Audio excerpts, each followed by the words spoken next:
Hot అంశాలపై debate news బెంచ్కి స్వాగతం. ఒకవైపున చంద్రబాబు గారు అసెంబ్లీలో శ్వేతపత్రం, మరొక వైపు అసెంబ్లీకి వెళ్ళనటువంటి జగన్మోహన్ రెడ్డి బయట విడుదల చేసినటువంటి ఒక ప్రెస్ కాన్ఫరెన్స్ ద్వారా ఫ్యాక్ట్ పత్రం అంటున్నటువంటి, ఎస్పెషల్లీ ఆంధ్రప్రదేశ్ ఆర్థిక పరిస్థితికి సంబంధించి గత ఏడాది కాలంగా జరుగుతున్నటువంటిది ఎవరు చెప్తున్నది రైట్, ఎవరు చెప్తున్నది రాంగ్, ఎవరు తేల్చాలి.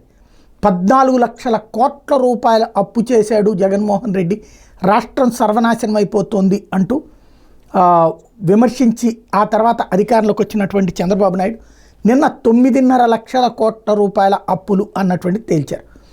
అసలు తమ హయాంలో ఉన్నటువంటిది 7.5 లక్షల కోట్లని ఇంకో పక్కన జగన్మోహన్ రెడ్డి చెప్తున్నారు. అసలు ఆంధ్రప్రదేశ్ ఆర్థిక పరిస్థితి గత 5 ఏళ్లలో నాశనం అయ్యిందా, బాగుపడిందా, అంతకుముందు ఎలా ఉండేది, తర్వాత ఎలా ఉంది, ఇప్పుడు ఎలా ఉండబోతోంది, ఈ అంశానికి సంబంధించి మాట్లాడేందుకు మనతో పాటు లైవ్లో సిద్ధంగా ఉన్నారు కృష్ణరాజు గారు, రాజకీయ విశ్లేషకులు, అలాగే ఆర్థికపరమైనటువంటి అంశాల మీద ప్రత్యేకించినటువంటి అనుభవం ఉన్నటువంటి వ్యక్తి. నమస్తే కృష్ణరాజు గారు. నమస్తే సాయి గారు. అప్పు 14 లక్షల కోట్ల నుండి హెడ్డింగ్ 12,93,000 కోట్లు, అసలు అప్పు 9.5 లక్షల కోట్లు అన్నటువంటిది ఇవాళ పత్రికలు, తెలుగుదేశం పత్రికలు రాస్తున్నారు. ఏమనాలి అంటే తెలుగుదేశం పార్టీ అలాగే దానికి అనుబంధంగా ఉన్న జనసేన, భారతీయ జనతా పార్టీ, ఈ 3 పార్టీల సమూహమే ఎన్డీఏ. ఈ ఎన్డీఏ పక్షాలు ఇప్పటి వరకు కూడా ప్రజలకు అబద్ధాలు, అసత్యాలు, అభూత కల్పనలు చెప్పాయి అనిపిస్తోందండి. ఎందుకంటే వీరు ఈ వైట్ పేపర్ పేరుతో ఈ వైట్ వాష్ పేపర్లను మాత్రమే రిలీజ్ చేశారు అన్నట్టుగా ఉంది. ఈ వైట్ పేపర్ అంటే నిజానికి లిటరల్ మీనింగ్ ఏమిటంటే ఏదైనా ఒక వ్యవస్థ లేదా ప్రభుత్వం తాము ఏమి చేయాలనుకుంటున్నామో అది దానిని ఒక పేపర్ మీద పెట్టి దాని ప్రజల నుంచి దానికి సంబంధించిన వివరాలు కనుక్కోవాలి. వాళ్ళు ఒక చర్చకి ఆ వైట్ పేపర్ కారణం కావాలి. దాని అర్థం మార్చేశారు ఏపీకి వచ్చేటప్పటికి. అయితే ఈ వైట్ వాష్ పేపర్ అంటే ఏమిటంటే వాస్తవాలను మరుగునపరిచి వాటిని వక్రీకరించి తాము ఏమనుకుంటున్నామో దానిని మాత్రమే చెప్పేది ఈ వైట్ వాష్ అనేది. అంటే చంద్రబాబు నాయుడు గారి నాయకత్వంలోని ఎన్డీఏ ప్రభుత్వం ఆంధ్రప్రదేశ్లో వైట్ పేపర్ పేరుతో ఈ వైట్ వాష్ పేపర్లను మాత్రమే ప్రజలకు చెప్పింది. ఇక్కడ కూడా వారు మరోసారి ఆంధ్రప్రదేశ్ ప్రజలను పెద్ద ఎత్తున మోసగించే ప్రయత్నం చేశారు. మీరు అనొచ్చు, మీరు ఎందుకు ఇంత ఏకపక్షంగా మాట్లాడుతున్నారు, ఎవరికైనా సహజం అటువంటి అనుమానాలు రావచ్చు. కానీ ఎన్నికల వరకు ఏం చెప్పారండి వారు? ఒకరైతే మొట్టమొదటి మీకు యనమల రామకృష్ణుడి గారు అయితే ఆంధ్రప్రదేశ్కు ఉన్న అప్పులు 10 లక్షల కోట్లు అని చెప్పన్నారు. చంద్రబాబు నాయుడు గారు 12 లక్షలు చెప్పారు. పురంధేశ్వరి గారు అయితే మరి కాస్త పెంచి 14 లక్షల కోట్లు అని చెప్పన్నారు. మరి అప్పులన్నీ ఏమైపోయినాయి? ఓకే, మీరే అది ఎన్డీఏ ప్రభుత్వమే గవర్నర్ గారి నోటన కూడా ఒక ఫిగర్ చెప్పింది, అదేమిటంటే 10 లక్షల కోట్ల రూపాయలు అప్పులు ఉన్నాయని చెప్పి. మరి అల్టిమేట్ గా మరి చంద్రబాబు నాయుడు గారు ఏం చేశారు? దాన్ని మరి కాస్త తగ్గించుకుంటూ ఆంధ్రప్రదేశ్ కి ఉన్న అప్పులు, అన్ని రకాల అప్పులు, ఏది చెల్లించాల్సిన బిల్లులు, విద్యుత్ సంస్థల బకాయిలు కూడా కలుపుకొని ఉన్న అప్పులు 9.78 లక్షల కోట్లు అని చెప్పి చంద్రబాబు నాయుడు గారు అంగీకరించారు. అయితే దీనికి జగన్మోహన్ రెడ్డి గారు చెప్పిన ఫిగర్ కి కాస్త తేడా ఉంది. ఆయన ఏమంటారంటే ఈ అప్పులు 7.48 లక్షల కోట్లు మాత్రమే అని చెప్పి ఆయన అంటున్నారు. ఆయన కూడా దీన్ని కలిపారండి. ఆయన కూడా ఏం చేశారంటే ఈ విద్యుత్ సంస్థలకు చెల్లించేసిన బకాయిలు కావచ్చు, లేదా వివిధ సంస్థల ద్వారా తీసుకున్న లోన్లు కావచ్చు, అన్నీ కలిపినప్పటికీ కూడా ఆంధ్రప్రదేశ్కు ఉన్న అప్పులు 7.48 లక్షల కోట్లు మాత్రమే. చంద్రబాబు నాయుడు గారు చెప్పినట్టు 9.78 లక్షల కోట్లు కాదు, పురంధేశ్వరి గారు చెప్పినట్టు 14 లక్షల కోట్లు కాదు, యనమల రామకృష్ణ గారు చెప్పినట్టు 10 లక్షల కోట్లు కాదు. కాబట్టి ఏంటంటే వీరు ఉద్దేశపూర్వకంగానే అబద్ధాలు చెప్పారు. వైట్ పేపర్ పేరుతో ఈ వైట్ వాష్ పేపర్ అనే దానిని వారు ప్రజలకు ఇచ్చే ప్రయత్నం చేశారు. అంటే ఎన్నికల ముందు ఏం చేశారో ఎన్నికల తర్వాత కూడా వారు అదే పని చేస్తూ ప్రజలను నవ్విపెట్టం కాదండి, ప్రజలను వంచే ప్రయత్నంలోనే వారు తమ పాలనను కొనసాగిస్తున్నట్లుగా కనిపిస్తోంది సాయి గారు. రైట్. ఇక్కడ ఈనాడే ఇచ్చినటువంటి లెక్క అంటే పైనేమో ఆ కోట్లు వచ్చినాయి. అసలు లెక్కల్లోకి వచ్చేటప్పటికి ప్రభుత్వ రుణం 4,38,278 కోట్లు. ఇది ప్రధానంగా ప్రొజెక్ట్ చేశారు. ఇక ఆ మిగతా వాటిట్లో చూస్తే ప్రజాపద్దు నుంచి వాడుకున్నది 80,914 కోట్లు అంటున్నారు. ఏంటి ప్రజాపద్దు నుంచి వాడుకోవడం అంటే? సార్, ప్రజాపద్దు నుంచి వాడుకోవడం కాదు సార్. ఇక్కడ ఏమిటంటే జనరల్ గా ఒక శాఖకు కేటాయించే నిధులను మరో శాఖకు వారు తరలించే దాన్ని ఎప్పుడు చేస్తా ఉన్నారు అక్కడ. దానిని కూడా వీళ్ళు ఒక అప్పుగా చూపించడం అనేది చేస్తున్నారు. నిజానికి ప్రజాపద్దుని ప్రత్యేకమైన అకౌంట్స్ అంటే ఉండవంట అక్కడ. అది ఈ నిధులు ఏ నిధి వచ్చేప్పటికీ కూడా ప్రభుత్వానికి ఎటువంటి మార్గంలో నిధులు వచ్చేప్పటికీ కూడా అవి అల్టిమేట్ గా ప్రభుత్వ నిధులుగానే మారుతాయి. అయితే ఈ ప్రభుత్వ నిధులను మళ్లింపు అనేది అన్ని రాజకీయ పార్టీలు, ప్రభుత్వాలు, కేంద్రం కావచ్చు, రాష్ట్రం కావచ్చు, అన్ని చేస్తూనే ఉంటాయి. కానీ అవన్నీ కలిపినప్పటికీ కూడా వీరు చెప్పినట్లుగా 14,000 లక్షల కోట్లు, 12 లక్షల కోట్లు, 10 లక్షల కోట్లు కావటం లేదు. దీనిని ఆ ఫిగర్ తీసుకెళ్ళటానికి చంద్రబాబు నాయుడు గారు నానా తంటాలు పడవలసి వచ్చింది. అయితే నాకు తెలిసిన విషయం అంటే అధికారులు కూడా రకరకాల మార్గాల్లో మీరు ఆ ఖర్చులు చూపించమని చెప్పంటే వారు కూడా ఒక దశలో చేతులు ఎత్తేసినట్టు తెలుస్తుంది. సార్, ఇంతకు మించి మనం చూపించలేమండి, తీసుకున్న లోన్లు ఇవే అని చెప్పి వారు ప్రధానంగా 3 రకాల లోన్లు చెప్పారండి వాళ్ళు. అదేమిటంటే ఈ స్టేట్ గవర్నమెంట్ ఇచ్చే గ్యారంటీలు ఒకటి, తర్వాత కార్పొరేషన్ తనకాలకి రాష్ట్ర ప్రభుత్వం ఇచ్చే గ్యారంటీ ఒకటి, కొన్ని సంస్థలు తమంతట తాము చేసుకునే లోన్లు ఒకటి. వీటిని మాత్రమే మేము ప్రభుత్వ రుణాలుగా మేము భావిస్తాము అని చెప్పి వాళ్ళు అధికారులు చాలా స్పష్టంగా చెప్పారండి. అయితే ఈ ప్రభుత్వం ఏం చెప్తుందంటే బకాయిలు అంటే మీకు బకాయిలను కూడా, అంటే మీరు ఒక కాంట్రాక్టర్కో లేకపోతే ఒక న్యూస్ పేపర్కి ఇవ్వాల్సిన బకాయిలను కూడా మీరు లోన్లుగా చూపించమని చెప్పి అంటున్నారండి.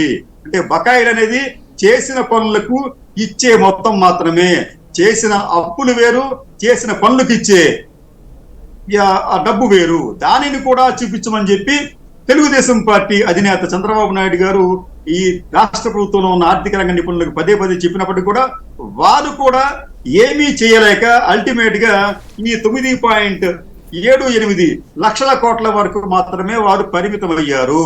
ఇప్పుడు ఏం చెప్తారంటే, ఫర్ ఎగ్జాంపుల్ ఈనాడు వారికి రాష్ట్ర ప్రభుత్వం యాడ్స్ ఇచ్చింది, దానికి ఇంకా సుమారుగా ఒక 100 కోట్ల రూపాయల వరకు ఇంకా పే చేయలేదు. దానిని కూడా రుణాలు చూపించమంటారు, దానిని కూడా రుణంగా చూపించమంటారు. అయితే అది రుణం కాదని బకాయి అవుతుంది. అది రుణం అంటే ఒక ఆర్థిక సంస్థ నుంచి మనం తీసుకుంటాం, దానిని దేనికైనా ఖర్చు చేస్తాం, దానికి వడ్డీ పే చేస్తాం. ఈ బకాయిలకి మనం ఏం వడ్డీ పే చేయక్కర్లేదు. ఈ బకాయిలు అనేది ప్రతి సంస్థకి, ప్రతి వ్యక్తికి కూడా ఉంటాయి. ఇవన్నీ కూడా మనం ఫర్ ఎగ్జాంపుల్ మనం ఏదైనా ఒక కిరాణా షాప్కి వెళ్తాం, అక్కడ మనం ఏం చేస్తాం అంటే ఒక 1000 రూపాయల వస్తువులు కొంటాం, అది వెంటనే మనం ఇవ్వలేకపోతాం, దాన్ని మనం బకాయిగా చూపిస్తాం, దాన్ని మనం రుణంగా చూపించాం. ఇది ఏ చిన్న ఆర్థిక వ్యవస్థల గురించి, ఆర్థిక రంగాన్ని గురించి తెలిసిన ఎవరినైనా చెప్తారు. వారు ఎంత చేసినప్పటికీ కూడా ఈ అప్పులకు సంబంధించి ఈ 9.78 లక్షలకు మించి వారు చూపించలేరు. చూపించడం కూడా సాధ్యం కాదు సాయి గారు. రైట్. కార్పొరేషన్ రుణాలు అంటూ 2 లక్షల కోట్ల రూపాయలు, 2,48,677 కోట్లు చూపెట్టారు. అంటే కార్పొరేషన్లు అంటే ఏంటవి, అసలు ఎందుకు వాడతారా లోన్లు, అది ప్రభుత్వమే చేసేటటువంటి అప్పులేనా?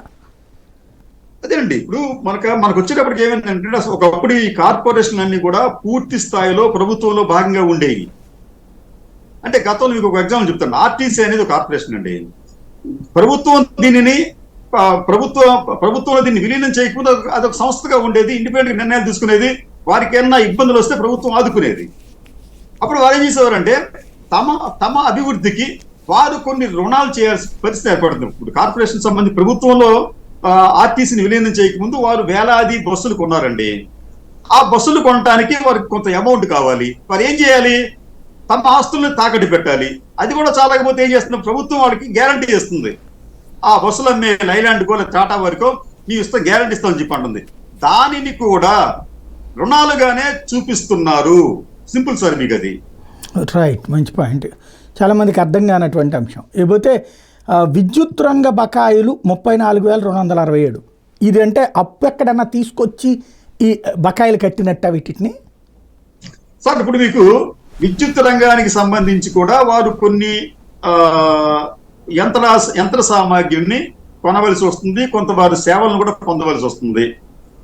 దానికి సంబంధించి కూడా వారు కొంత లోన్లు, కొంత తమ ఆస్తులను తనఖా పెట్టి తమ ఆస్తులను చూపించో బ్యాంకుల నుంచి లోన్లు తీసుకోవాలి. అదొకటి. రెండోది ఏంటంటే ఈ విద్యుత్ సంస్థలు డిస్కామ్ కావచ్చు, లేకపోతే ఈ జెన్కోలు కావచ్చు, వీరు విద్యుత్ని కొన్ని రాష్ట్రాలకో లేకపోతే కొంతమందికో వాళ్ళు సప్లై చేస్తారు.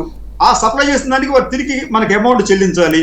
ఆ చెల్లించవలసిన బకాయిలను కూడా రుణాలుగా చూపించారు. ఫర్ ఎగ్జాంపుల్ మనకి ఆంధ్రప్రదేశ్ తెలంగాణ సంబంధించి ఒక వివాదం ఉందండి.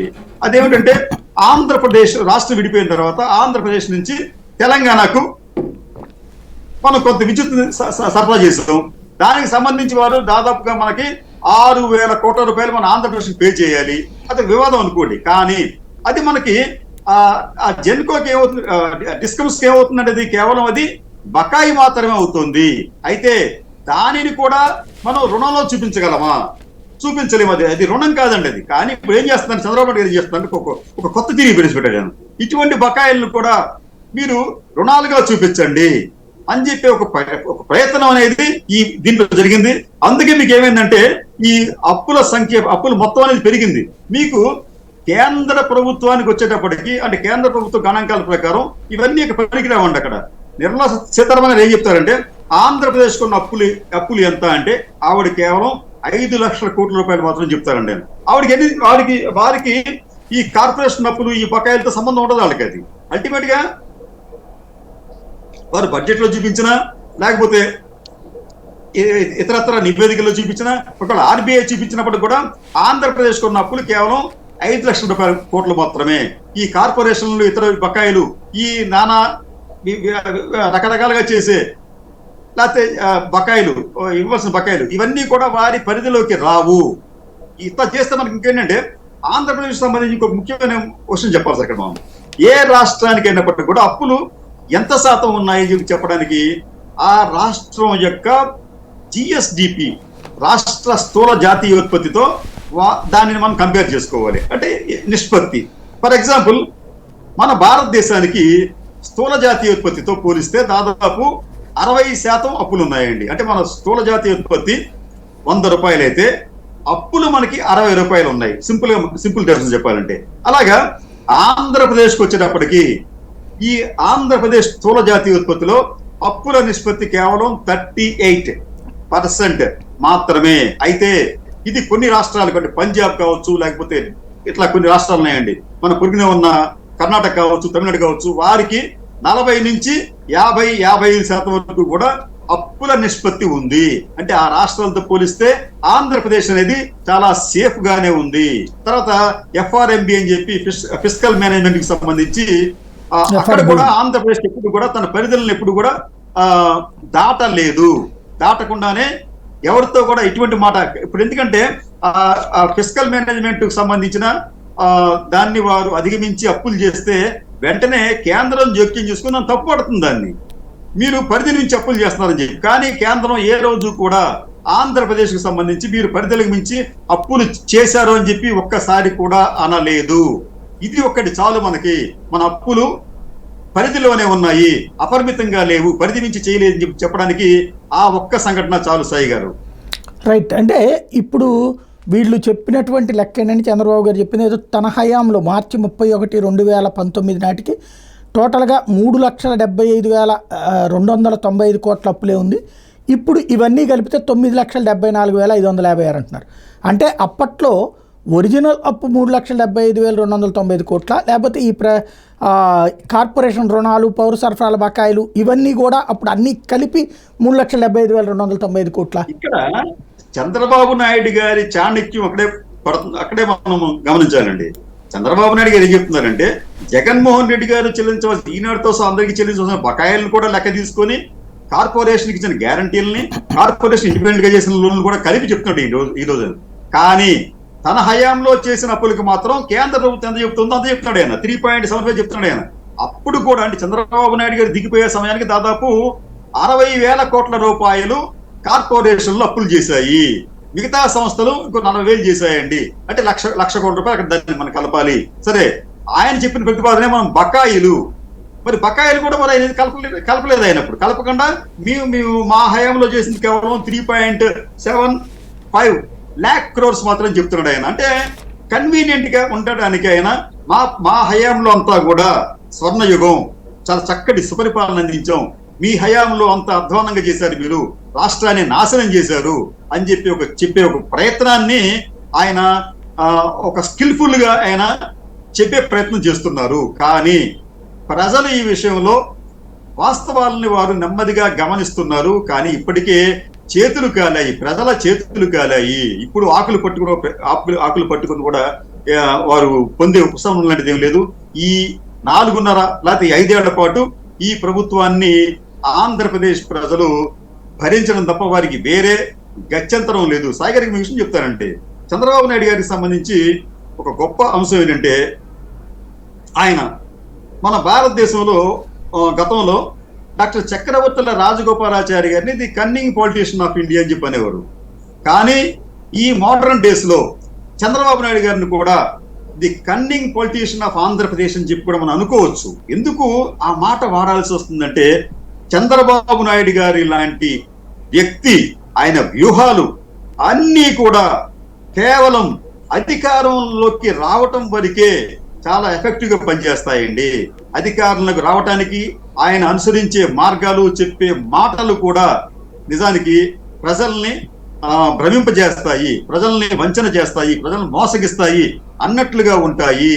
ఫలితంగా ఆయన మనం కన్నింగ్ పొలిటీషియన్ ఆఫ్ ఇండియా అని చెప్పి అన్నా, మనం అది అన్న ఒక రకంగా ఆయన దానికి తగ్గట్టుగానే ఆయన విధానాలు కనిపిస్తున్నాయని చెప్పి మనం అనుకోవాలి. ఆంధ్రప్రదేశ్కి సంబంధించి ఎన్నికలకు ముందు ఆయన ఎంత చెప్పారండి, ఆయన ఈ హామీలు గుప్పించారు. నిజానికి ఈ రోజున అప్పుల గురించి ఎంత ఆయన ఆందోళన పడుతున్నారు కదా, చంద్రబాబు నాయుడు గారు చాలా ఆందోళన పడుతున్నారు అప్పుల గురించి. అప్పులు పెరిగిపోయినాయని చెప్పి ఏం చేయడానికి అర్థం కావట్లేదంట, ఒక అడుగు ముందుకు వెళ్ళిపోతున్నారంట. నిజమే మీరు చెప్పిందంతా కూడా. కానీ మీరు ఇన్ని రకాల అనుచితమైన ఉచితాలను కూడా ఇచ్చారు కదా, ఇచ్చేటప్పుడు మీరు మీ అసెస్మెంట్ ఏమిటి? అసలు మీరు ఇచ్చిన ఉచితాల వలన ఎంతమంది లబ్ధి పొందబోతున్నారు, ఎన్ని వేల కోట్లు ఎన్ని లక్షల కోట్లు సంవత్సరానికి ఖర్చు అవుతుంది అనే ఒక ప్రాథమికమైన అంచనా మీకు లేదా? మరి అది చెప్పలేదు మీరు ఇప్పటికైనా కానీ ఈ అప్పులతో పాటు అసలు మేము ప్రకటించిన ఈ మొత్తం హామీలకు సంబంధించి ఇన్ని లక్షల మందికి లేదా ఇన్ని కోట్ల మందికి లబ్ధి చేకూరుతుంది, ఇన్ని లక్షల కోట్ల రూపాయలు సంవత్సరానికి వ్యయం అవుతుందని మీరు చెప్పండి. ఆ ఒక్క మాట మాత్రం చెప్పండి ఆయన. ఎందుకంటే ఆయన అక్కడ తెలుసు, ఆయనకి ఇవన్నీ కూడా అమలు చేయడం సాధ్యం కాదని చెప్పి ఆయనకు తెలుసు. అందుకనే ఆ విషయం ప్రస్తావించాడు ఆయన. ఆ విషయాన్ని కూడా ప్రజలకు చెప్పకుండా మీకు ఫ్రీగా బస్సు ఇస్తామని చెప్పి, బస్సుల్లో మీకు మహిళలకు ఉచితంగా ఇది అంటాడు, అది 3 సిలిండర్లు అని చెప్పి అంటాడు. ఇవన్నీ కూడా సముచితమైన ఉచితాలు కాదండి, ఇవన్నీ కూడా అనుచితమైన ఉచితాలు. మీకు ఎగ్జాంపుల్ చెప్తానండి, మీకు అసాధ్యానికి సుసాధ్యానికి చెప్తాను.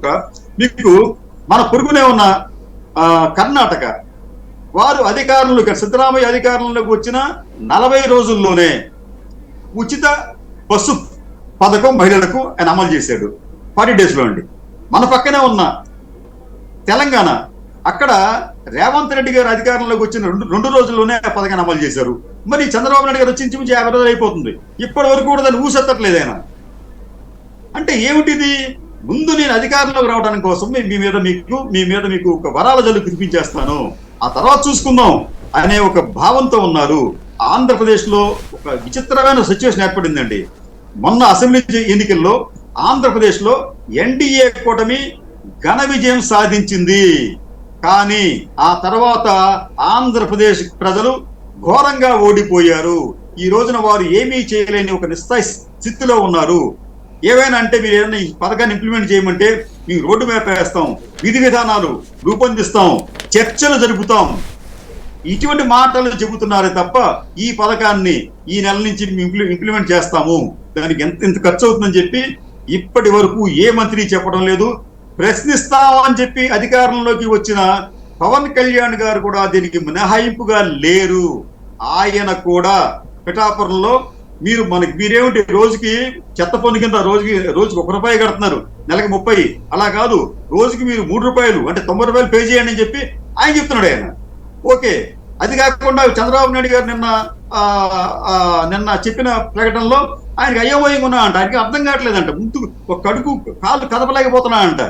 కదపలేనప్పుడు మరి ఈ ప్రశ్నించడానికి వచ్చిన పవన్ కళ్యాణ్ గారు మేధావిగా ఉన్న మేధావి వర్గంగా భావిస్తున్న పవన్ కళ్యాణ్ గారు మరి ఆయనకి సలహా ఇవ్వాలి కదా, దాన్ని ఎట్లా ఇంప్లిమెంట్ చేయాలో ఆయన సంబంధం లేదా? ఎందుకంటే ఇప్పుడు ఈ ఎన్డీఏ కూటమి ఇవ్వలేదండి అక్కడ మీకు మేనిఫెస్టో. ఈ మేనిఫెస్టో ఇచ్చింది జనసేన, తెలుగుదేశం పార్టీ. కాబట్టి తెలుగుదేశం పార్టీ మీద లేకపోతే చంద్రబాబు నాయుడు గారి మీద ఈ నెపాన్ని మనం నెట్టలేము. ఆ నెపాన్ని పవన్ కళ్యాణ్ గారి మీద కూడా నెట్టవలసి వస్తుంది. ఆయన కూడా బాధ్యత తీసుకోవాలి. ఆయననే ఇప్పటికి వచ్చి చంద్రబాబు నాయుడు గారు మీకు పరిపాలించడం తెలియదు, అసలు మన పథకాలకి ఇంత ఖర్చు అవుతుంది, ఇన్ని కోట్ల మందికి లబ్ధి పొందుతుందని చెప్పండి వచ్చి. అలా చెప్పినప్పుడు మనం వారిని గౌరవిస్తాము. ప్రజలు కూడా ఊపిరి పీల్చుకుంటారు. అయ్యో మేము మోసపోలేదు, ఓట్లు వేసి వీళ్ళకి మీరు ఇంప్లిమెంట్ చేస్తున్నారని చెప్పి వారికి కూడా అవగతం అవుతుంది. అలా చెయ్యకుండా కాకమ్మ కబుర్లు చెప్పి మాకు పాలు పోవటం లేదు, ఇంకోటి అని చెప్పి చెబితే మాత్రం ఈ రాష్ట్ర ప్రజలను దారుణంగా వంచడమే అవుతుంది సాయి గారు. రైట్. అంటే ఈ అప్పులకి సంబంధించినటువంటి అంశంలో చంద్రబాబు గారి టైంలో ఈ కార్పొరేషన్, ఇప్పుడు ఆర్టీసీ కానీ లేకపోతే కనుక సివిల్ సప్లైస్ కార్పొరేషన్ కానీ ఎలక్ట్రిసిటీకి సంబంధించినటువంటి అంశాలకు కానీ వాటికి అప్పుడు అప్పులేమి తీసుకునేవాళ్ళు కాదా, ఎదురిచ్చేసేవాళ్ళ, డబ్బులు పే చేసేసేవాళ్ళ? చంద్రబాబు నాయుడు గారు దిగే సమయానికి వివిధ కార్పొరేషన్లు దాదాపు 50,000 కోట్ల రూపాయలు అప్పు చేశాయండి. దానికి ప్రభుత్వం గ్యారంటీ ఇచ్చింది. ప్రభుత్వ గ్యారంటీ లేని రుణాలు ఉన్నాయి సార్, అది ఒక 40,000 దాకా ఉన్నాయి. అంటే ఆయా సంస్థలు దాదాపు 1,00,000 కోట్ల వరకు అప్పులు చేశాయి. దాంట్లో సిఆర్డిఏ కూడా ఉందండి. సిఆర్డిఏ కూడా కొన్ని అప్పుల కోసం వెళ్ళింది ఆ రోజుల్లో అమరావతికి సంబంధించి. కాబట్టి ఏంటంటే ఈ రోజున అవన్నీ కూడా ఆయన లెక్కలోకి తీసుకోకుండా మేమేదో చాలా చక్కగా ఫిస్కల్ మేనేజ్మెంట్ చేసాం, మా హయాంలో అప్పులు చాలా తక్కువ ఉన్నాయి, మేము చాలా గొప్పగా పనిచేసామని చెబితే ప్రజల్ని అది ఉద్దేశపూర్వకంగా మోసపుచ్చినట్లే అవుతోంది. నాకు ఒకటి అర్థం కానటువంటి విషయం ఏంటంటే, చంద్రబాబు గారు నిన్న చెప్పినటువంటి దాంట్లో తన హయాంలో అద్భుతమైనటువంటి ప్రణాళిక ప్రకారం వెళ్ళాను, సంపద సృష్టించాను, అదే జగన్మోహన్ రెడ్డి వచ్చి సంపద అంతా నాశనం చేశాడు అని చెప్తూ ఏదైతే ఇప్పుడు అందువల్లనే సూపర్ 6కు ప్రాబ్లం అన్నారు. మరి ఆయన హయాంలో సంపద సృష్టించబడినప్పుడు అప్పుడు చెప్పినటువంటి సంపూర్ణ రైతు రుణమాఫీ కానీ సంపూర్ణ డ్వాక్రా రుణమాఫీ కానీ ఎందుకని చివరిలోనైనా చేయలేకపోయారు? చంద్రబాబు నాయుడు గారు చెప్తాను కదండి, ఆయన నిజంగా ఆయన ఒక పిహెచ్డి బహుశా పొందకుండానే ఒక పిహెచ్డి చేసిన వ్యక్తిలాగా ఉన్నాడండి ఆయన. ఎట్లాగంటే ప్రజలను మభ్యపెట్టే విషయంలో, ప్రజలను పెడతో పట్టే విషయంలో, పెట్టించే విషయంలో బహుశా ఆయనంత నిష్ణాతుడైన రాజకీయ నాయకుడు మన భారతదేశంలో లేరండి. ప్రతి దాన్ని కూడా ఆయన తనకు అనుకూలంగా మార్చుకుంటాడు. ఆయన ఏమీ లేకపోయినప్పుడు కూడా తాను ఎంత గొప్ప చేశానని చెప్పుకునే ఒక వ్యక్తిగా ఆయన మారారు, గతంలో మారారండి. ప్రజలు ఏంటంటే ఆలస్యంగా దాన్ని గమనిస్తున్నారు. అసలు మళ్ళీ గమనించినప్పుడు కూడా ఆయన మళ్ళీ గెలిపిస్తున్నారు కూడా వేరే విషయం అక్కడ. అది ఇక్కడ మీకు సంపదకు వచ్చేటప్పటికీ ఒకటండి, ఇక్కడ మన రాష్ట్ర ప్రభుత్వాలకు సంబంధించి అవి వ్యాపార సంస్థలు కాదు, లాభాలు సంపదలు సృష్టించే కేంద్రాలు కావు, అవి పరిపాలనకు సంబంధించి ప్రజాక్షేమానికి సంబంధించిన సంస్థలు మాత్రమే. వారు ప్రజల నుంచి ఇది ఎటువంటి లోపాలు లేకుండా లోపభూయిష్టంగా పన్నులు వసూలు చేయటం, ప్రభుత్వానికి సంబంధించిన ఆదాయాలు ఉంటాయండి, గనులు కావచ్చు, కార్పొరేషన్ కావచ్చు, వాటి నుంచి మీకు ఫర్ ఎగ్జాంపుల్ మీకు సింగరేణి సంస్థ మీకు తెలంగాణకు వచ్చేటప్పటికి, ఏపీకి వచ్చేటప్పుడు కూడా మైనింగ్ ఉంది ఇక్కడ మనకు. అది అంటే వారికి వచ్చేంత లాభాలు మనకు రాకపోవచ్చు. ఇటువంటి సంస్థల నుంచి వచ్చే లాభాలను వారు జాగ్రత్తగా మేనేజ్ చేసుకుంటూ వెళ్ళాలి. వాటి ద్వారా సంక్షేమ పథకాలు అమలు చేసుకోవాలి. అయితే చంద్రబాబు నాయుడు గారి ప్రతిసారి కూడా నేను సంపద క్రియేట్ చేస్తానని చెప్పి అంటాడు. అసలు సంపద క్రియేట్ చేసే పని మనది కాదండి, అది ప్రభుత్వాలది కాదు.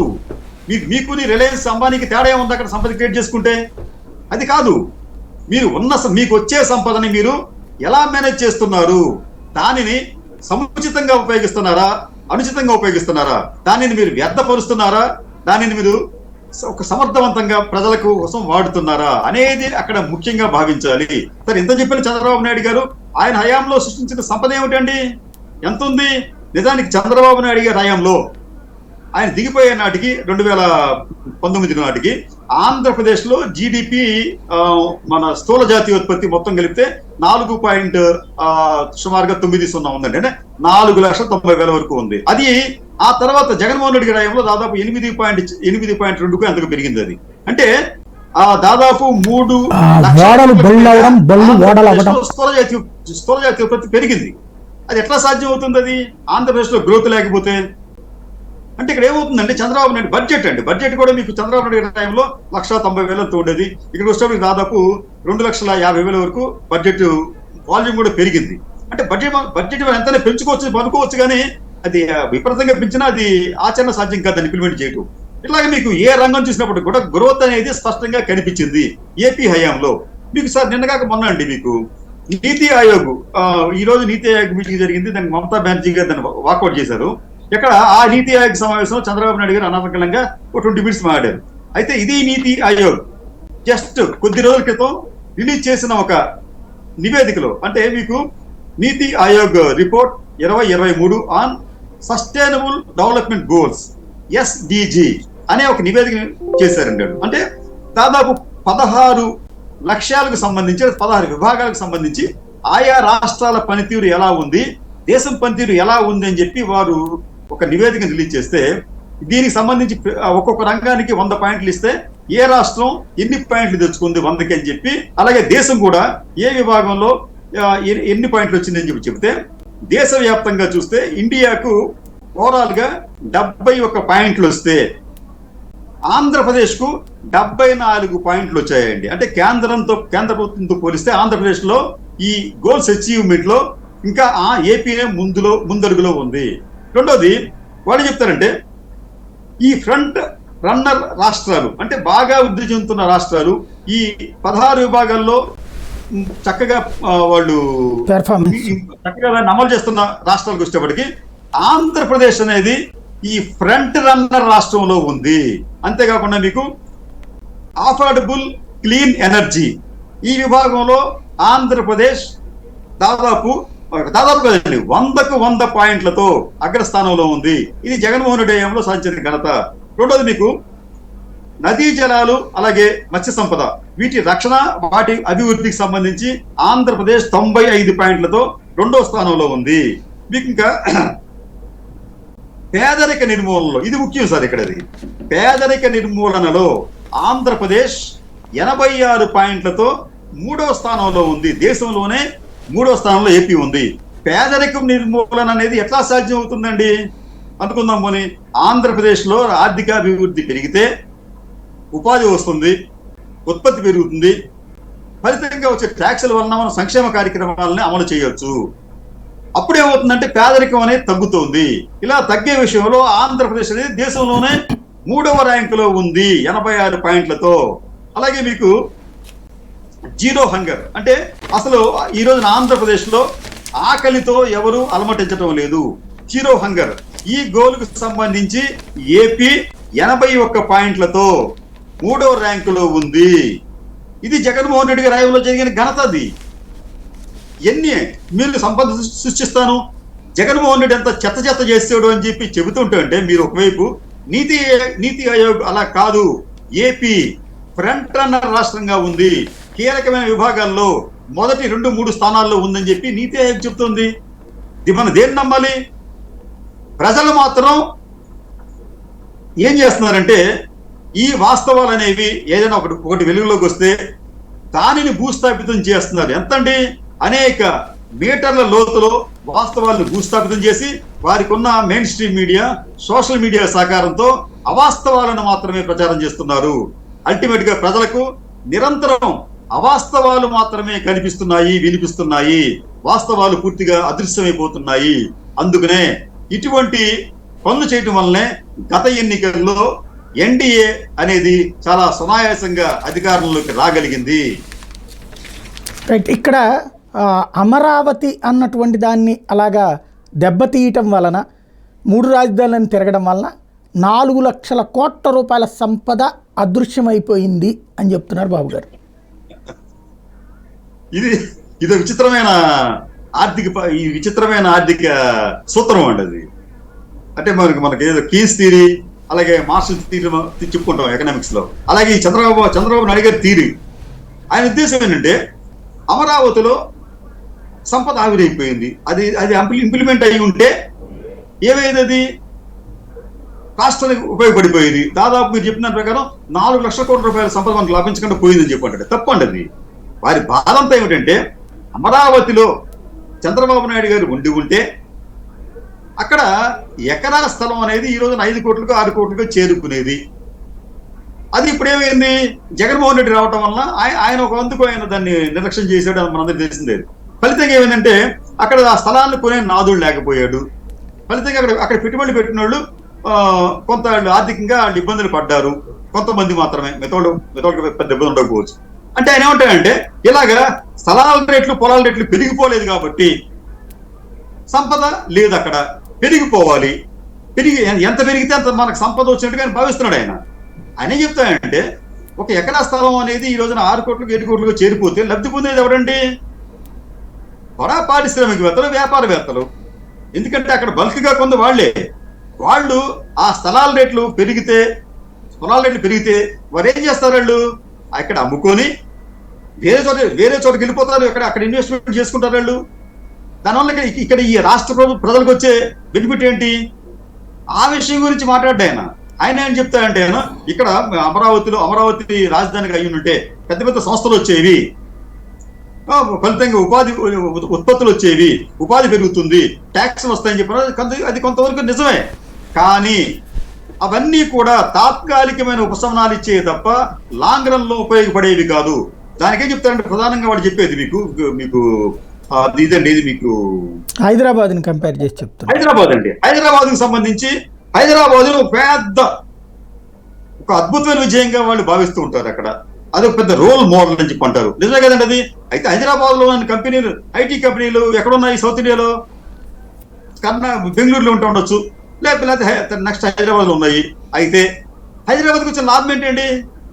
మీరు గమనించారు లేదు? హైదరాబాద్ నగరం అనేది ఎంత గొప్పగా అంతర్జాతీయ నగరంగా మార్చినప్పటికీ చంద్రబాబు నాయుడు గారు అక్కడ జరిగిన వృద్ధి ఏమిటి, ఆ ఆర్థిక వ్యవస్థ ఎలా ఉంది?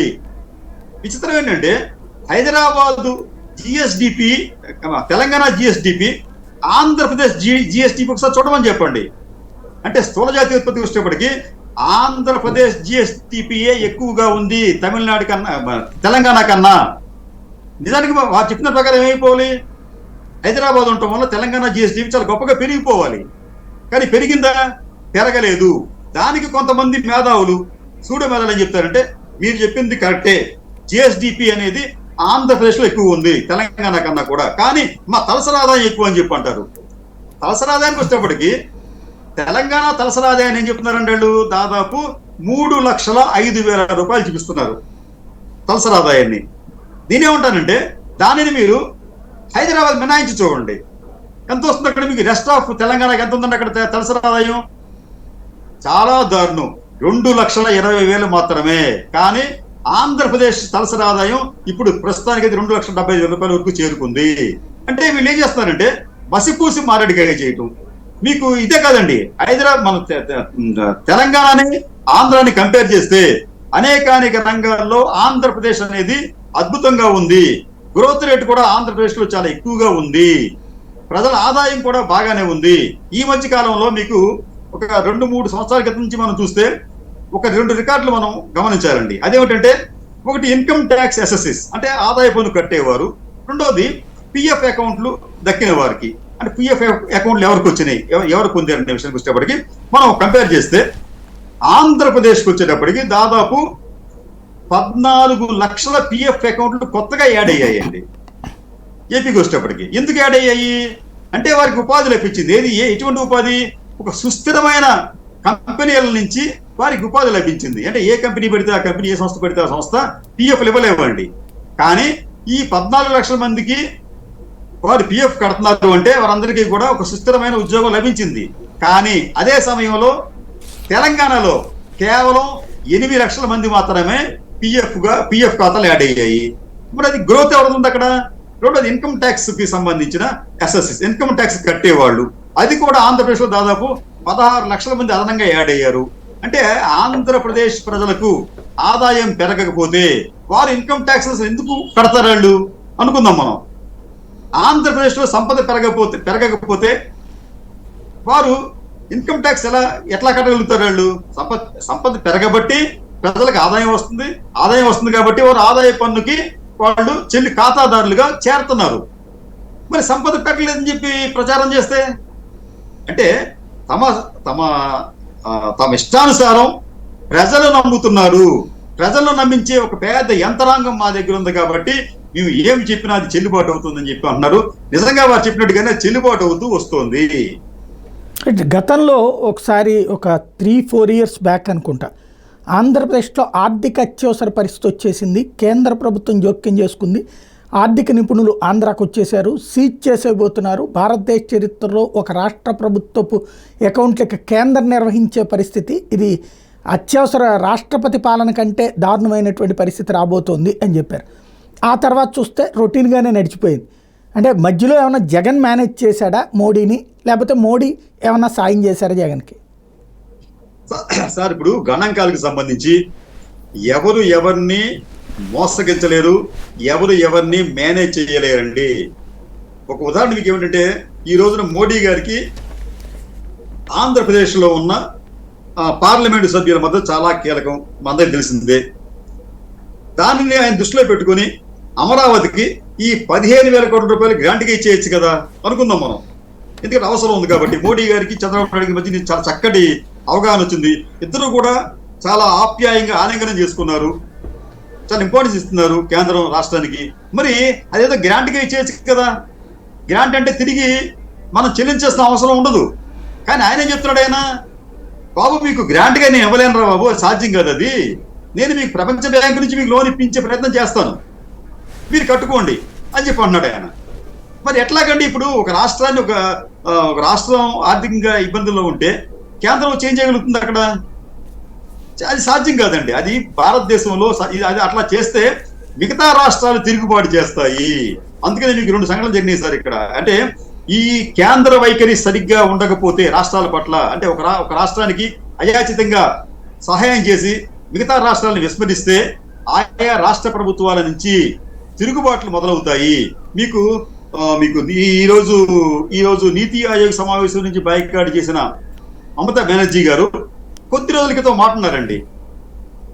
భారతదేశానికి బెంగాల్కి మధ్యన సత్సంబంధాలు లేవు అంటే, బెంగాల్ని ఆమె ఒక దేశంగా ఊహించుకుంటూ అభివర్ణిస్తూ భారతదేశానికి బెంగాల్కి మధ్యన సంబంధాలు బాగాలేవని చెప్పి అంటుంది.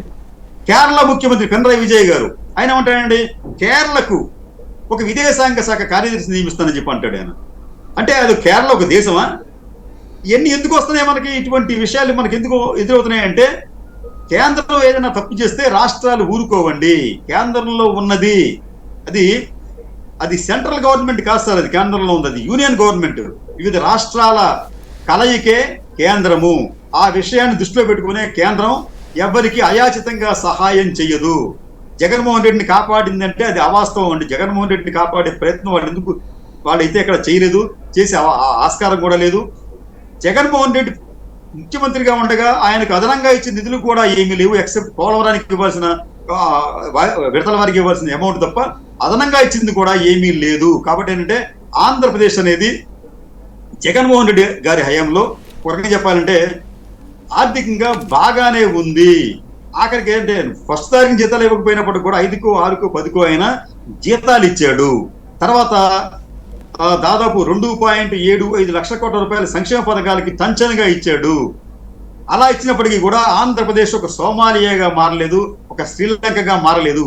నిజానికి అలా మారి ఉంటే వీరు చాలా సంబరాలు చేసుకునేవారేమో, కానీ అట్లా జరగలేదు కాబట్టి కేంద్రం కూడా జోక్యం చేసుకోలేదు. ఎఫ్ఆర్బిఎం నిబంధనలకి విరుద్ధంగా దాన్ని ఉల్లంఘించారు అన్నటువంటిది నిన్న చంద్రబాబు గారు చెప్తున్నది. ఎఫ్ఆర్బిఎం నిబంధనలు ఉల్లంఘించినప్పుడు కేంద్రం చూస్తా ఊరుకుందా? లేదు సార్, ఇది కూడా మనం ప్రస్తావించుకుందాం. ఆ నిబంధనలను ఉల్లంఘిస్తే కేంద్రం వెంటనే లేఖలు రాస్తుంది. ఆర్బీఐ లోన్లు ఇవ్వటం మానేస్తారండి. మీకు గుర్తుంచుకోవాలి, మనం ఆ నిబంధనలకు అదనంగా మనం రుణాల సేకరణకి వెళ్తే ఆర్బీఐ ఇవ్వదండి. అక్కడ వెంటనే మీకు ఆర్థిక శాఖ నుంచి మీకు లెటర్లు వస్తాయి, మీ పరిధి ఇంతే, మీరు ఇంతకు మించి చేస్తున్నారని చెప్పి వార్నింగ్ లెటర్లు వస్తాయి. అటువంటి లేఖను ఒకదాన్ని చూపించమని చెప్పండి. కేంద్రం నుంచి కానీ ఆర్బీఐ నుంచి కానీ అటువంటి లేఖను ఒకదాన్ని చూపించమని చెప్పండి. మీకు ఒకటే గుర్తు సార్, ఇక్కడ మీకు ఇంత చెప్పాను, రాష్ట్ర జిఎస్డిపితో లోన్ల నిష్పత్తికి వచ్చేటప్పటికి ఆంధ్రప్రదేశ్ అనేది చాలా సేఫ్ సైడ్ లో 35% తోనే ఉంది. అదే కేంద్రానికి వచ్చేటప్పటికి దాదాపు 60% ఉంది. మన పొరుగున్న రాష్ట్రాలకు వచ్చేటప్పటికి 40 నుంచి 60% ఆ రాష్ట్రాలు అప్పు చేశాయి స్థూల జాతీయ ఉత్పత్తితో మనం కంపేర్ చేస్తే. కాబట్టి ఏంటంటే ఆవాదనలో కూడా పసలేదు. నిజానికి చంద్రబాబు నాయుడు గారు ఏం చెప్పాలంటే, చంద్రబాబు నాయుడు గారు 2014 నుంచి 19 వరకు కూడా దాదాపు ఆయన చేసిన ఖర్చుల్లో దాదాపు లక్ష కోట్ల రూపాయలకు ఆయన బిల్లులు సబ్మిట్ చేయలేదండి. లెక్కల వివరాలు చెప్పలేదు ఆయన. ఈ విషయం మనం ఉంటాం కాదు, కాగ్ కంట్రోలర్ ఆడిటర్ జనరల్ చాలా స్పష్టంగా దాన్ని ఎత్తి చూపించింది ఆ లోపాన్ని. మరి దాని గురించి మాట్లాడమని చెప్పండి, దాని గురించి ఒక శ్వేతపత్రం, ఒక వైట్ పేపర్ రిలీజ్ చేయమని చెప్పండి. ప్రజలకి ఇవన్నీ చెప్పి వాళ్ళు విజ్ఞానవంతులు చేయమని చెప్పండి. అవి చేయరాళ్ళు మసిపూసి మారేడికాయ చేసే ప్రయత్నం మాత్రమే వాళ్ళు ప్రస్తుతం చేస్తున్నారు. ఎందుకంటే ఈ ప్రభుత్వంకు సంబంధించి నాలాంటి సామాన్యుడు కూడా ఎందుకు ఆవేదన వ్యక్తం చేస్తున్నాడు, ఆందోళన చెందుతున్నాడు అంటే, మీరు అధికారంలోకి రాకముందు చేసిన వాగ్దానాలు ఏమిటి, ఇప్పుడు ఇంప్లిమెంట్ చేయడానికి మీరు చెప్తున్న మాటలు ఏమిటి, ఇవి నిజంగా సాధారణ పౌరులుగా ఉండే మమ్మల్ని కూడా కలవరపరుస్తున్నాయి. కాబట్టి మేము మా ఆవేదన వ్యక్తం చేస్తున్నాం సాయి గారు. రైట్. ఇక్కడ రాష్ట్ర ప్రభుత్వానికి సంబంధించి ఇప్పటి నుంచి దారికి తీసుకొచ్చండి ఈ సంక్షేమ పథకాలు, ఇదన్నీ సూపర్ 6 పథకాలు ఏవైతే ఉన్నాయో, అంటే ఇంతకుముందు ఏం మాట్లాడేవాళ్ళు అంటే అనర్హులకి ఎక్కువ ఇచ్చారు అన్నట్టు. ఇప్పుడు ఆ అనర్హత ఏమన్నా స్టార్ట్ చేస్తే వీళ్ళల్లో ఎంతమంది కోల్పోయే అవకాశం ఉంటుంది పథకాలు? సార్, భారతదేశంలో ఏ రాజకీయ పార్టీ అటువంటి పని చేయదు అప్పుడు. ఎందుకంటే అలా చేస్తే మళ్ళీ ప్రజల నుంచి ఆందోళన వస్తుంది. ఈ ఆందోళన అనేది ఉధృతం అయితే మీకు బషీర్బాగ్ కాల్పుల దాకా వెళతాయి. కాబట్టి ఏ పార్టీ కూడా, అధికారంలో ఉన్న ఏ పార్టీ కూడా అటువంటి పనులు చేయదు. ఎందుకంటే మీకు ఉదాహరణ, ఆంధ్రప్రదేశ్కి వచ్చేటప్పుడు దాదాపు 1,60,00,000 పైగా కుటుంబాలు ఉంటే 1,40,00,000 రేషన్ కార్డులు ఉన్నాయి, తెల్ల రేషన్ కార్డులు ఉన్నాయి. నిజానికి వారందరూ పేదవారా? కాదు, అట్లా ఇచ్చుకుంటూ పోయారు. సరే, నిజానికి వీరిలో మన ఇది ఆంధ్రప్రదేశ్లో ఉన్న ఈ పేదరిక శాతాన్ని మనం పరిశీలిస్తే వారిలో కేవలం 10 మందికి మాత్రమే వైట్ రేషన్ కార్డులు ఇవ్వాలి మనం. అంటే ఎంతమందికి ఇవ్వాలండి? 14.5 లక్షల మందికి మాత్రమే మనం రేషన్ కార్డులు ఇవ్వాలి. కానీ ఎంతమందికి ఇచ్చాం? 1,40,00,000 మందికి ఇచ్చామండి. ఇది గతంలో టీడీపీ వాళ్ళు ఇచ్చారు, అందులో వైఎస్ ఇచ్చాడు, అందులో కిరణ్ కుమార్ రెడ్డి ఇచ్చాడు, అందులో రోషయ్య గారు ఇచ్చారు. వీళ్ళందరూ ఇచ్చుకుంటూ రావటం వలన అన్ని రేషన్ కార్డులు అయ్యాయి. వారందరికీ కూడా అనివార్యంగా సంక్షేమ ఫలాలు ఇవ్వవలసిందే. వారిలో 190 మంది అనర్హులే అయినప్పటికీ కూడా వారికి ఇచ్చి తీరవలసిందే. ఈ అనర్హుల్లో ఒక్కరికి రేషన్ కార్డు తీసినా, ఒక్కరికి సంక్షేమ ఫలాన్ని అందించకపోయినా ప్రజలు అంగీకరించరు, గొడవ చేస్తారు, నానా యాగి చేస్తారు. అటువంటి యాగిని, గొడవల్ని భరించే శక్తి అనేది ఏ రాష్ట్ర ప్రభుత్వానికి ఉండదు. చంద్రబాబు నాయుడు గారికి అసలు ఉండదు. ఆయన కూడా మంద కాదు కదా, ఇచ్చినంతకాలం ఇద్దాం, సాగినంతకాలం సాగిద్దాం అనే ధోరణితోనే వారంతా ఉంటారు సాయి గారు. రైట్. ఇంకొక ప్రధానమైనటువంటి అంశం మీరు అన్నట్టు ఇందాక, పేదరికం జగన్ టైంలో తగ్గడానికి కారణం ఈ సంక్షేమ పథకాల డబ్బులు తీసుకెళ్లి అప్పనంగా కూర్చోబెట్టి ఇవ్వడం వల్ల తగ్గింది తప్పించి నిజంగా అయితే కనుక ప్రొడక్షన్లో ప్రయోజనం ఏం జరగలేదు, ఉత్పాదకత రాలేదు అని చెప్తున్నారు. దాంట్లో కూడా మీకు వాస్తవం లేదండి. మీరు ఒకసారి గణాంకాలు పరిశీలిస్తే ఆంధ్రప్రదేశ్ అనేది ఆ రోజుల్లో మీకు 2022-23 సంవత్సరంలో 16.2% గ్రోత్ రేట్ ఉందండి. అది దేశం హైయెస్ట్ గ్రోత్ రేట్. అది రెండోది, జగన్ హయాంలో దాదాపు అన్ని రంగాలు కూడా ఇంక్లూడింగ్ మ్యానుఫ్యాక్చరింగ్ సెక్టర్ అన్ని కూడా డబుల్ డిజిట్ గ్రోత్ లో ఉన్నాయండి, 2 అంకెల వృద్ధిలో ఉన్నాయి. చక్కటి గ్రోత్ అనేది ఆ రోజుల్లో కనిపించింది. ఉపాధి కూడా లభించింది. మీకు కింద చెప్పినట్టు మీకు ఇన్కమ్ ట్యాక్స్ అసెసెస్ మీకు 15-16 లక్షల మంది యాడ్ అయ్యారండి. అలాగే పిఎఫ్ ఖాతాదారులు 15-16 లక్షల మంది యాడ్ అయ్యారు. అంటే మీకు పరిశ్రమలు లేకపోతే, ఆంధ్రప్రదేశ్లో వ్యాపార లావాదేవీలు జరగకపోతే, ఆంధ్రప్రదేశ్ ఆర్థిక వ్యవస్థ అస్తవ్యస్తంగా ఉంటే వీరందరూ ఎలా యాడ్ అవుతారు? ఈ సింపుల్ లాజిక్ అండి. ఆంధ్రప్రదేశ్ అనేది ఆ జగన్మోహన్ రెడ్డి గారి హయాంలో చక్కగానే ఉంది, ఆర్థికంగా సుస్థిరతను కూడా సాధించింది. కానీ ఆ విషయాన్ని వారు వారు సరిగ్గా చెప్పుకోలేకపోయారు. వారికి అనుకూలంగా ఉన్న మీడియా కూడా సమర్థవంతంగా చెప్పలేకపోయింది. అయితే వాస్తవాల్ని మరుగున పరిచే విధంగా అవాస్తవాల్ని చంద్రబాబు నాయుడు గారు వారికి అనుకూలంగా ఉన్న మీడియా విజయవంతంగా చేయగలిగింది. ఇప్పటికీ కూడా ఎవరిని అడిగినా కానీ జగన్మోహన్ రెడ్డి హయాంలో పరిశ్రమలు రాలేదు, నిరుద్యోగం, అభివృద్ధి లేదు, రోడ్లు బాగాలేదు, ఇదే చెప్పారు. అంటే అలా చెప్పించగలిగేలా జగన్మోహన్ రెడ్డి ప్రత్యర్థులు సక్సెస్ అయ్యారు. కాబట్టి ఏంటంటే అటువంటి వాదనల్లో మీరు ఒక్కసారి గణాంకాలను మనం పరిశీలిస్తే తప్ప వారికి వాస్తవాలు అర్థం కావు సాయి గారు. రెండోది ఏంటంటే మీకు చంద్రబాబు నాయుడు గారు బటన్ నొక్కడం గొప్ప అని చెప్పి కూడా ఆయన విమర్శించాడు. ఆయన మీరు నొక్కండి బటన్లు. సరే, జగన్మోహన్ రెడ్డి బటన్ నొక్కడం వల్ల దాదాపు ఈ 5 ఏళ్లలో 2.75 లక్షల కోట్ల రూపాయలు నేరుగా నగదును లబ్ధిదారులకు ఇచ్చాయండి. ఇది రాష్ట్రంలో ఒక రకంగా చెప్పాలంటే భారతదేశంలో ఏ రాష్ట్రం కూడా అంత పెద్ద మొత్తంలో నగదును నేరుగా బదిలీ చేయలేదు. నగదును నేరుగా బదిలీ చేయడం వల్ల వచ్చిన లాభం ఏంటి చెప్పంటారు మీకు? అది ఈ 2,75,000 కోట్ల రూపాయలంతా కూడా స్థానిక మార్కెట్లోకి వచ్చిందండి. ఆ వచ్చిన అమౌంట్ అంతా కూడా స్థానికులు, ఆ ప్రజలంతా కూడా స్థానికంగా ఖర్చు పెట్టున్నారు. ఎందుకంటే వాళ్ళకి వచ్చేది సంవత్సరానికి ఒక 60-70 వేలు ఉంటే ఢిల్లీ లేకపోతే అమెరికా వెళ్ళి ఖర్చు పెట్టుకోలేదు. అక్కడ ఆ డబ్బులన్నీ కూడా వాళ్ళు ఇక్కడే ఖర్చు పెట్టున్నారు. ఇలా ఖర్చు చేయడం వల్ల మీకు వినియోగం పెరగడం వల్ల మీకు ఉత్పత్తి పెరుగుతుంది. ఉత్పత్తి పెరగడం వల్ల మీకు ఉపాధి పెరుగుతుంది. ఉపాధి వినియోగం పెరగడం వల్ల వ్యాపార లావాదేవీలు పెరగడం వల్ల ట్యాక్స్ వస్తాయి.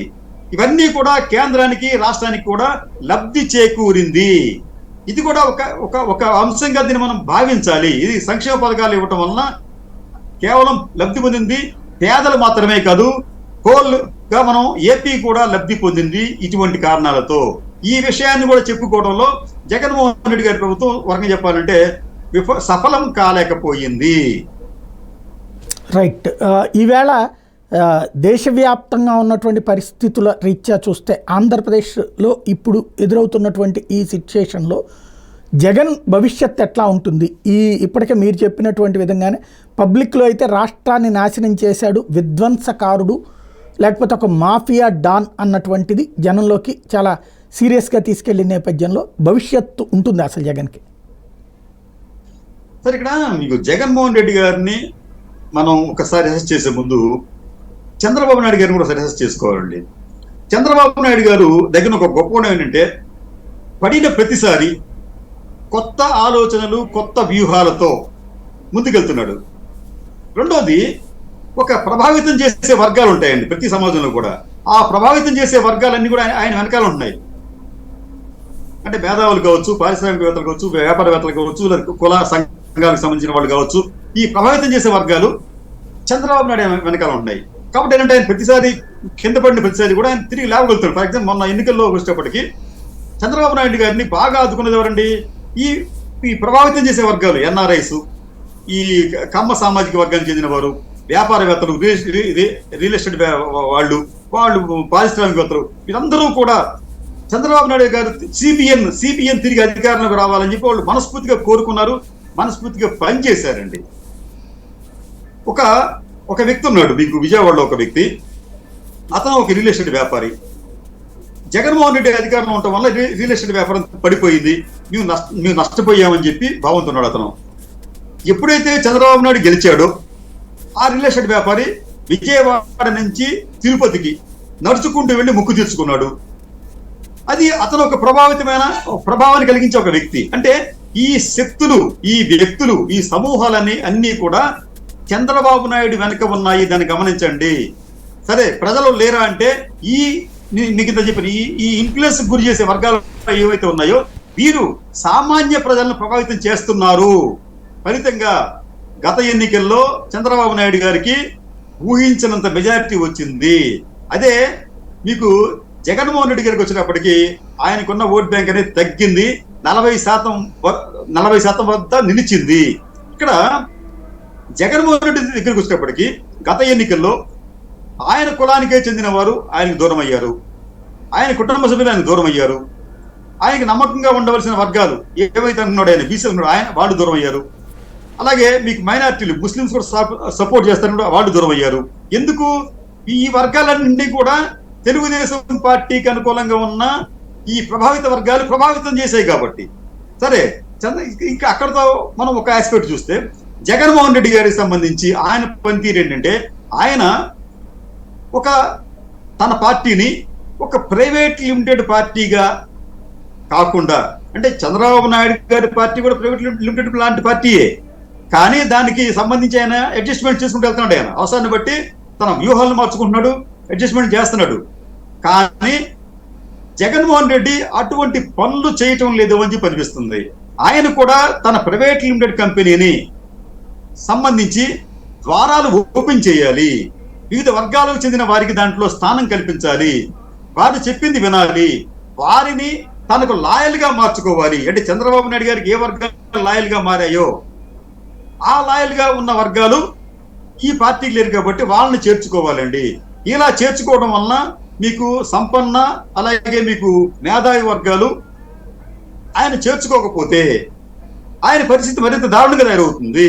కాబట్టి ఏంటంటే ఆయన దాన్ని తన పార్టీని మరింత ఓపెన్ గా చేయాలి.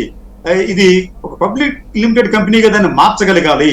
నాయకత్వం అనేదాన్ని ఇతరుల నుంచి అయినా సజెషన్ చూస్తే దాన్ని ఆహ్వానిస్తూ ప్రజలను ఆకట్టుకునే విధంగా ఆయన తన మీడియాను కూడా మార్చుకోవాలి. ఎందుకంటే ఈ రోజున media, Jaganmohan Reddy media, social media కావచ్చు, మెయిన్ స్ట్రీమ్ మీడియా కావచ్చు, చాలా బలహీనంగా ఉంది. అది కూడా మన ఎన్నికల్లో ఆయన ఆయనకి గట్టి దెబ్బ తాగడానికి అది కూడా ఒక కారణమైంది. దానికి సంబంధించి కూడా ఆయన తన వ్యూహాలను మార్చుకోవాల్సిన అవసరం ఉంటుంది. సాయి గారు, రైట్, ఫైనల్గా ఒక్కటి చెప్పండి. ఈవేళ ఏదైతే జగన్మోహన్ రెడ్డికి సంబంధించినంత వరకు తాజాగా అసెంబ్లీకి వెళ్ళకపోవడం అన్నటువంటిది తప్పిదమా కాదా? కాదండి, ఇప్పుడు అసెంబ్లీకి తాత్కాలికంగా వెళ్ళలేదు, భవిష్యత్తులో వెళ్తారో మనకు తెలియదు కదా. అంటే ఈ ఫస్ట్ సెషన్కి అటెండ్ కాకపోవడం అన్నటువంటిది అంటే తప్పని అట్లా కదండి. ఇప్పుడు ఆయన ఒకటి అడుగుతున్నాడు. ఆయన నేను ప్రతిపక్ష హోదాకి సంబంధించి ఒక అంశం మీరు గతంలో మీరు చర్చ జరిపి ఉంటారు. నిబంధనలు అంటే లేవు దానికి, అది రాజ్యాంగంలో నిబంధనలు లేవు, పార్లమెంట్ యాక్ట్ లో నిబంధనలు లేవు, సంప్రదాయం అయితే ఉంది. ఆ సాంప్రదాయం ఉంది. అది ఆ సాంప్రదాయాన్ని గౌరవించి పడుగుతున్నాడు ఆయన. చూద్దాం, ఆ సాంప్రదాయాన్ని గౌరవించే ఒక ప్రజాస్వామ్య స్ఫూర్తి అనేది చంద్రబాబు నాయుడుకి ఉందో చూద్దాం. అంటే సంప్రదాయం ప్రకారం అయితే 10% కంపల్సరీ అంటున్నారు కదా. ఈ సాంప్రదాయం ప్రకారం కానీ సాంప్రదాయాన్ని మార్చుకోవచ్చు అంటే ఏమున్నది, ఒక్కొక్క ప్రాంతంలో ఒక సాంప్రదాయం ఉంటుంది. అక్కడ అది ఏపీలో సాంప్రదాయం మార్చుకోమని చెప్పండి, ఏముందో పెద్ద అది కష్టమేం కాదు కదా. అయితే ఏంటంటే వీళ్ళు ఎట్లా ఉంటుందంటే, జగన్మోహన్ రెడ్డి వస్తే చట్టసభలోకి ఆయనను మనం నిరంతరం వేధిస్తూ అసెంబ్లీలో మనం లబ్ధి పొందొచ్చు, మనం ఆడుకోవచ్చు అనే భావనతో చాలా మంది టీడీపీ వాళ్ళు ఉంటారు సహజంగానే. దానికి ఆయన ఆస్కారం, జగన్మోహన్ రెడ్డి ఆస్కారం ఇవ్వకుండా ప్రస్తుతానికి అటెండ్ కావట్లేదు. తర్వాత ఏం చేస్తారంటే ఆయన నేను అనుకోవడం ఏంటంటే, తర్వాత ఏం చేస్తారంటే పూర్తి స్థాయిలో అసెంబ్లీకి వెళ్ళకపోవచ్చు. అయినా వెళ్ళినా కానీ 1 గంట 2 గంటలు వెళ్ళి ఉండిచ్చేసి తర్వాత మిగతా వాళ్ళతో ఆ సభని, తన పార్టీ కార్యకలాపాలని ఆయన సభలో కొనసాగించే అవకాశాలు ఉంటాయండి. Right, thank you very much అండి. ఇది పరిస్థితి. ఒకవైపున శ్వేతపత్రం, మరొక వైపున ఫ్యాక్ట్ షీట్, ఏది నిజం అన్నటువంటిది ప్రజలు తేల్చుకోవాల్సినటువంటి పరిస్థితి ఆంధ్రప్రదేశ్లో. ఎందుకంటే మీడియా ఇదివరకటి రోజుల్లో అయితే వివరంగా చెప్పేటటువంటిది ఏది నిజం అన్నది. ఇప్పుడు మీడియా వివరం స్పష్టంగానే ఉంది, కాకపోతే దాన్ని వివరించే తీరులోనే తేడా ఉంది. అప్పుల పరంగా చూసుకుంటే అధికారికంగా చెప్తున్నటువంటి చంద్రబాబు గారు రిలీజ్ చేసిన లెక్కే ప్రభుత్వ రుణం 4,38,278 కోట్లే. కానీ మిగతా అన్నీ కూడా కార్పొరేషన్ రుణాలు, పౌర సరఫరాల బకాయిలు, విద్యుత్ రంగ బకాయిలు, ఇవన్నీ కూడా కలిపేసి 9,74,000 కోట్ల రూపాయలు, ఈవెన్ చెల్లించాల్సిన బకాయిలు కూడా చెప్పారు. తప్పులేదు. అదే సందర్భంలో 14 లక్షల కోట్లు కాస్త 9,74,000 కోట్లయింది. మరొక వైపున చంద్రబాబు గారి టైంలో ప్రభుత్వం తీసుకున్న అప్పులతో పాటుగా ఈ లెక్కలన్నీ, కార్పొరేషన్ రుణాలెంత, పౌర సరఫరాల శాస్త్ర బకాయిలెంత, విద్యుత్ రంగం బకాయిలెంత, గుత్తేదారులకు సరఫరాదారులకు చెల్లించాల్సిన బకాయిలెంత, ఉద్యోగులకు చెల్లించాల్సిన బకాయిలెంత, ఈ లెక్కలు ఇవ్వకపోవడం ద్వారా ఒక స్ట్రాటజిక్ ఎత్తుగడ వేశారు. ప్రజలు ఇవన్నీ అర్థం చేసుకుంటారా లేదా, అసలు ప్రజలకు అవసరమా లేదా అన్నదే భవిష్యత్తు తేల్చాల్సి ఉంది.